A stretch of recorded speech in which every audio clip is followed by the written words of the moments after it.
मैं आपको चैलेंज कर रहा हूं, 99% मुसलमानों ने न बिल कल पढ़ा था ना आज पढ़ा है। सर ये थोड़ा क्यूआर कोड आप समझा दीजिएगा ना कि क्यूआर कोड से क्या हो रहा है। क्यूआर कोड से क्या है, मुस्लिम पर्सनल लॉ बोर्ड ने एक भ्रम फैलाया।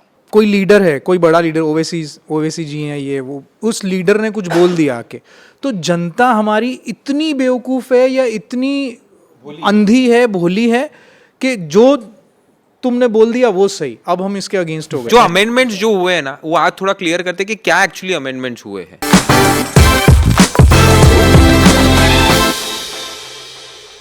सर ये थोड़ा क्यूआर कोड आप समझा दीजिएगा ना कि क्यूआर कोड से क्या हो रहा है। क्यूआर कोड से क्या है, मुस्लिम पर्सनल लॉ बोर्ड ने एक भ्रम फैलाया कि ये सारी चीजें जब्त हो जाएंगी। आप क्यूआर कोड के जरिए सरकार को वोट करके बताओ कि हम जो है हम इसके खिलाफ है, अमेंडमेंट के खिलाफ है। अमेंडमेंट नहीं होना चाहिए, संशोधन नहीं होना चाहिए। अच्छा, मैंने उस वक्त भी एक बड़े टेलीविजन पर कहा था, नेशनल टेलीविजन पर, कि मुसलमान कुछ ना करें। मुसलमानों को कुरान ने, हदीस ने, शरीयत ने, इस्लाम ने ईमानदारी का सबक सिखाया है। ईमानदारी से बिल को निकाल लें, हिंदी में, उर्दू में उसको छपवा लें, इंग्लिश में भी प्रिंट करा लें उसको, और कैंप लगाएं हर मस्जिद के सामने। वहीं स्कैनर रख दें अपना क्यूआर कोड का, और वहीं बिल रख दें। ईमानदारी से आदमी आए और पढ़ लिख के अपने हिसाब से वोट दे दे। ये ईमानदारी से आप करा लीजिए। बस मैं समझता हूँ खिलाफ ही जाए, लेकिन इस मुसलमान को बता दो भाई क्या संशोधन हो रहा है। पढ़ के जाए, मतलब पढ़ के तो समझ लो। मैं आपको चैलेंज कर रहा हूं, दोनों भाइयों को अपने, आप सर्वे कर लीजिएगा। 99% मुसलमानों ने न बिल कल पढ़ा था ना आज पढ़ा है। सिर्फ मुस्लिम लीडरशिप मजहबी चश्मा लगा करके क्यूआर कोड सरकार के खिलाफ करा रही थी कि अमेंडमेंट ना हो, इससे ज्यादा कुछ नहीं था। ये क्यूआर कोड है। नहीं, इस पे मुझे पूछना था। ये मैं बहुत बारी पूछता हूँ गेस्ट को कि कोई लीडर है, कोई बड़ा लीडर, ओवैसी जी हैं ये वो, उस लीडर ने कुछ बोल दिया आके, तो जनता हमारी इतनी बेवकूफ़ है या इतनी अंधी है, भोली है कि जो तुमने बोल दिया वो सही, अब हम इसके अगेंस्ट हो गए। ऐसा मुझे नहीं लगता। ऐसा नहीं है। ओवैसी को वोट नहीं देता मुसलमान, ये भी देखा होगा आपने। वो जमानतें जब्त होती है उनकी। मैं आपको एक चीज बताना चाहता हूँ। जब आप हिंदुस्तान जो है ना, यहाँ की मिट्टी बड़ी धार्मिक है, इसलिए आपने देखा होगा यहाँ बाबाओं के बड़े मजे हैं। जब मुझे या आप अपने पर ले लीजिए, जब विनीत को ये बताया जाए कि तुम्हारे घर में मंदिर है और तुम इसकी पूजा पाठ करके जाते हो तो भगवान तुम्हें बहुत कुछ देता है, और आज शाम को ये मंदिर तुम्हारा ठाकरे साहब ले जाएंगे उठा करके, तो ठाकरे साहब के प्रति एक नफरत जो आपके दिल में पैदा होगी, वो खुद से पैदा होती है। तो ये एक मजहबी चश्मा है।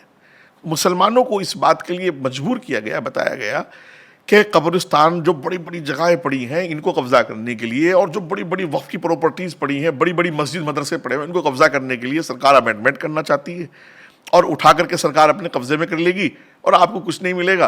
तो अब सरकार के प्रति जो एक नफरत का ज्वालामुखी था वो फूट पड़ा, और क्यूआर कोड चालू हुआ, और करोड़ों में हुआ। फिर तो लोग कर रहे हैं वोट। ऑलमोस्ट 3 करोड़ कुछ। हाँ, 3 करोड़। पर ये आप सर थोड़े अमेंडमेंट्स बताइए ना सर। लेकिन इस पर मैं एक बात कह दूं, वो तो आप पूछ लीजिए अगला सवाल। आप तो कहते हो 25 करोड़ मुसलमान हैं, 3 करोड़ ने किया, तो इसका मतलब 21 करोड़ ने नहीं किया। वो तो मोदी जी के साथ हुए ना भाई। जो अमेंडमेंट्स जो हुए हैं ना, वो आज थोड़ा क्लियर करते कि क्या एक्चुअली अमेंडमेंट्स हुए हैं। अमेंडमेंट्स ये हुआ है कि एक तो डीएम का इंटरप्ट उसमें ज्यादा से ज्यादा, यानी डिस्ट्रिक्ट मजिस्ट्रेट देखेगा राइट। हिसाब। अच्छा देखिए, डिस्ट्रिक्ट मजिस्ट्रेट कोई ऑब्जेक्शन नहीं है, मेरे ख्याल किसी को भी नहीं होना चाहिए। कमेटियां ठीक से काम करें, ये भी कोई बात नहीं। हिसाब ऑडिट हो, इसके लिए कौन मना कर सकता है। छोटे छोटे हिसाब, छोटी छोटी दुकानों का हिसाब ऑडिट होता है। तो यही सब 2-3-4 अमेंडमेंट है, बहुत ज्यादा लंबा चौड़ा कुछ नहीं है। कब्जे की जमीनों को आजाद कराना, वक्फ बोर्ड के पास लाखों एकड़ जमीन है, लेकिन वक्फ बोर्ड के पास उनके कागजात नहीं है ज्यादातर जमीनों के, क्योंकि मेरी तेरी कब्जा की हुई है। कागजात नहीं तो वो गवर्नमेंट के पास चली जाएंगी। आप तो इसको ओवैसी के बयान से निकालो। ओवैसी ने ये बाकायदा कहा है कि 2.5 लाख एकड़ जमीन के कागज नहीं है हमारे पास। भाई कागज नहीं तो बकरी तो खा नहीं गई ना उनको। तो बकरी नहीं खा गई है, या ममता जी की बकरी खा गई है कागज। तो आपको तो कागज तो निकालने होंगे आपको। जिसके कागज नहीं है तो किसी के कागज तो होंगे, वो सरकार अपने हिसाब से देखेगी। नहीं, जिसके नहीं है कागज, अब नहीं है, समझो नहीं है, अमेंडमेंट्स आगे सारे कागज नहीं है, तो वो जमीन सरकार ले लेगी। नहीं, इसमें क्या विनीत, हमारे देश में ना बड़े बड़े रिकॉर्ड मौजूद हैं। अभी हिंदुस्तान में कोई हिस्सा भी ऐसा नहीं है जिस जमीन के कागज ना हो। अच्छा। या तो वो देखो दो तीन चीजें होंगी उस जमीन पर, या तो उनके वारिसीन नहीं होंगे तो उस सरकार में जो कानून जो कहते हैं वो करेगी सरकार, या फिर वो तकसीम में बांग्लादेश या पाकिस्तान चले गए होंगे तो सरकार वो करेगी जो कानून कहेगा, या फिर ये है कि वो मेरी विनायत की और सबकी ज़मीनें कब्जा की हुई होंगी तो हम क्लेम कर सकेंगे जाकर हाई कोर्ट में, हम ले सकेंगे जाकर के। और हमारे हिंदुस्तान में कोई भी ज़मीन, कोई भी एग्रीकल्चर लैंड या कोई भी लैंड ऐसी नहीं जिसका कागज़ ना हो, रिकॉर्ड ना हो, सबके कागज़ हैं, पुराने से पुराना रिकॉर्ड आप निकाल सकते हो। सरकार इस पर काम कर रही है।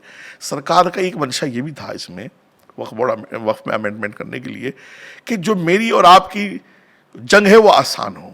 ऐसा नहीं है कि वक्फ बोर्ड कहीं भी, यार साला तमिलनाडु में इतना बड़ा गांव है और आपने जाके क्लेम कर दिया एक भी मुसलमान नहीं पूरे गांव में, मंदिर है 3000 साल पुराना, वक्फ बोर्ड 1400 साल पुराना धर्म जो है वक्फ बोर्ड बना करके और उसको जो है तमिलनाडु में। हाँ, तो मैं कह रहा हूँ ये यानी अंधविश्वास की जो चीजें हैं वो खत्म वक्फ बोर्ड से हो जानी चाहिए थी और होंगी सरकार में। उसमें ये हो जाएगा कि जो कागज बोल रहा है जमीन उसकी है, वक्फ बोर्ड का बोलेगा तो वक्फ बोर्ड की है, मेरा बोलेगा मेरी है, आपके बोलेगा आपकी है, सरकार का बोलेगा सरकार की है।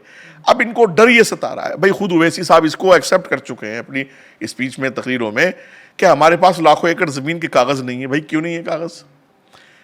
यार देश में CA/NRC में तो आप कह रहे थे हमारे पास तो हमारे बाप दादा के कागज हैं, किस किस के कागज बता रहे थे आप? और जो है 2 लाख एकड़ जमीन, 2.5 लाख एकड़ जमीन के अब हमारे पास कागज नहीं है। जाहिर सी बात है, जिसका कागज नहीं सरकार उसका कागज कहीं से तो लाएगी ना। पर सर ये ओवैसी क्यों जवाब दे रही है? तो वक्फ बोर्ड को बोलना चाहिए ना कि मेरे पास इतने एकड़ की जमीनों का कागज नहीं है। ओवैसी तो एक दूसरे इंडिपेंडेंट पार्टी है। देखिए क्या है, ओवैसी जी की 2-3 चीजें हो गई हैं उनके मन में ना। एक तो ये है कि वो समझते हैं कि मैं हिंदुस्तान में अकेला मुस्लिम लीडर हूं जो मुसलमानों की लड़ाई लड़ रहा हूं, और वो कहते भी हैं इस बात को, वो कहते भी हैं। और इसको जताने के लिए हर किसी टॉपिक पर बोलना, उसमें इंटरप्ट करना तो जाहिर सी बात है ज़रूरी है। और एक दूसरे ये है कि वो खुद इस बात के प्रेशर में है कि हैदराबाद में वक्फ की लैंड का एक बड़ा हिस्सा उनके लोगों ने कब्जा कराया हुआ, जब वो खाली होगा तो वो इनके कार्यकर्ता, इनके रिश्तेदार इनसे नाराज होंगे सब। तो बहुत सारी चीज़ें हैं। वक्फ जो है ना ये बहुत बड़ा कुआं है, इसमें हज़ारों सैकड़ों करप्शंस हैं, रिश्वतें हैं, माफिया, भूमाफिया इसमें इन्वॉल्व, बहुत सारी चीज़ें हैं। जब सरकार आएगी, मैंने तो एक मांग की थी सरकार से कि इसमें ना साथ साथ एक CBI की टीम भी गठित हो, और जितनी ऐसी ज़मीनें हैं जिनके कागज़ मिल ही नहीं रहे, कहीं भी नहीं मिल रहे, उनको नेशनल संपत्ति घोषित किया जाए। और CBI की टीम जो है उसका काम ये होना चाहिए कि अब तक जिसने जिस तरह का करप्शन किया उस तरह की सजा उसको मिल जाए।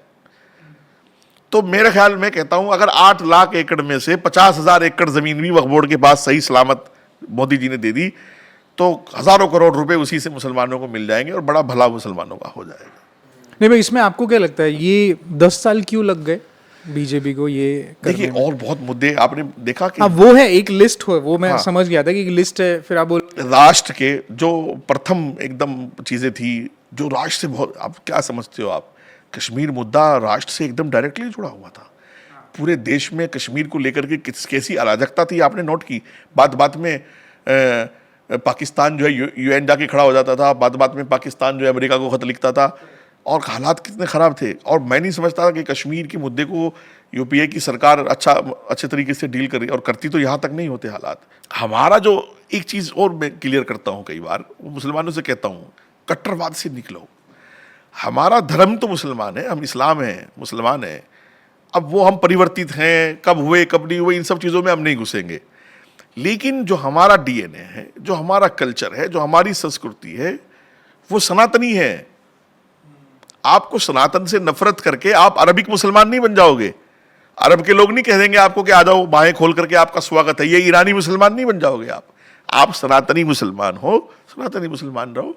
DNA आपका जो है वो भारतीय है, भारतीय रहेगा, उसको कोई बदल नहीं सकता। धर्म आप जो भी चाहे ले लें, वो आपकी मर्जी है।